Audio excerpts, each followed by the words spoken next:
active and passive. المبني المعلوم والمبني المجهول. يقصد بالمبني للمعلوم والجملة التي يكون فاعلها معلوما، ويقصد بالمبني المجهول والجملة التي يكون فاعلها غير معلوم أو قليل الأهمية. هناك عدة أنواع من المبني للمعلوم والمبني المجهول. الجملة الخبرية والأسئلة. أولا الجملة الخبرية: أحمد broke the window yesterday. هذه الجملة مبنية للمعلوم، الفاعل فيها معلوم وتسمى active. The window was broken yesterday. The window was broken by أحمد yesterday. هذه الجملة مبنية للمجهول passive، الفاعل فيها غير معلوم. وفي الجملة الثانية الفاعل عرفناه بذكرنا إياه. للتحويل من المبني المعلوم active للمبني المجهول passive، المفعول به هذه الخطوات 5 خطوات. الخطوة الأولى: المفعول به يصبح نضع فعل to be في زمن الجملة، نضع الفعل الأصلي في التصريف الثالث، ونضع الفاعل مسبوقا بباي، وأي زيادة في الجملة توضع كما هي في نهاية الجملة. علي read letter are written. هدى wrote the lesson. The lesson was written by Huda. Saleh will buy a car.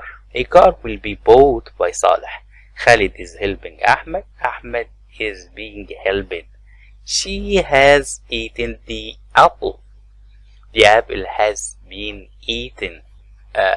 مضارع في verb to be في المضارع البسيط يصنف am و is و are في الماضي، was were مستقبل بسيط shall be will be مضارع مستمر am being is being are being was being were being الماضي المستمر was being were being المضارع التام has been had been الماضي التام had been كل فعل can be could be may be might be هذه الأفعال المساعدة must be ought to be أو الأفعال في الكويشن أو في السؤال للتحويل من المبني للمعلوم اللي هو الأكتف إلى الباسف.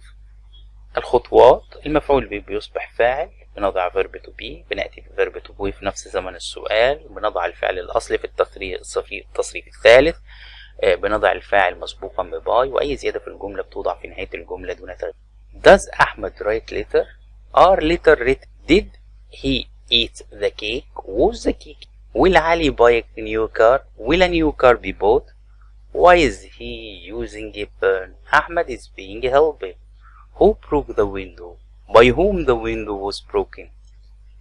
التحويل مبني للمعلوم في الأمر للمبني للمجهول بنضع كلمة let أول الجملة، والمفعول به يصبح فاعل، ونضع كلمة verb to be في الزمن المطلوب، ونضع الفعل الأصلي في التصريف الثاني.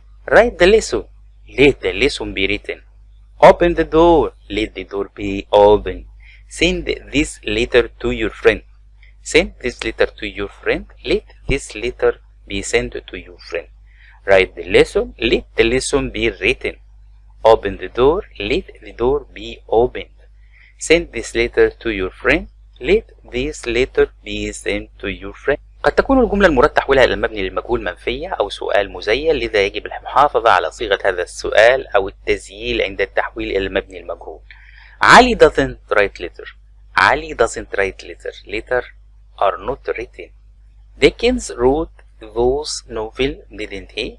Those novels were written by Dickens, weren't they? Dickens didn't write that play, did he? That play wasn't written by Dickens, was it? تشارلز ديكن الكاتب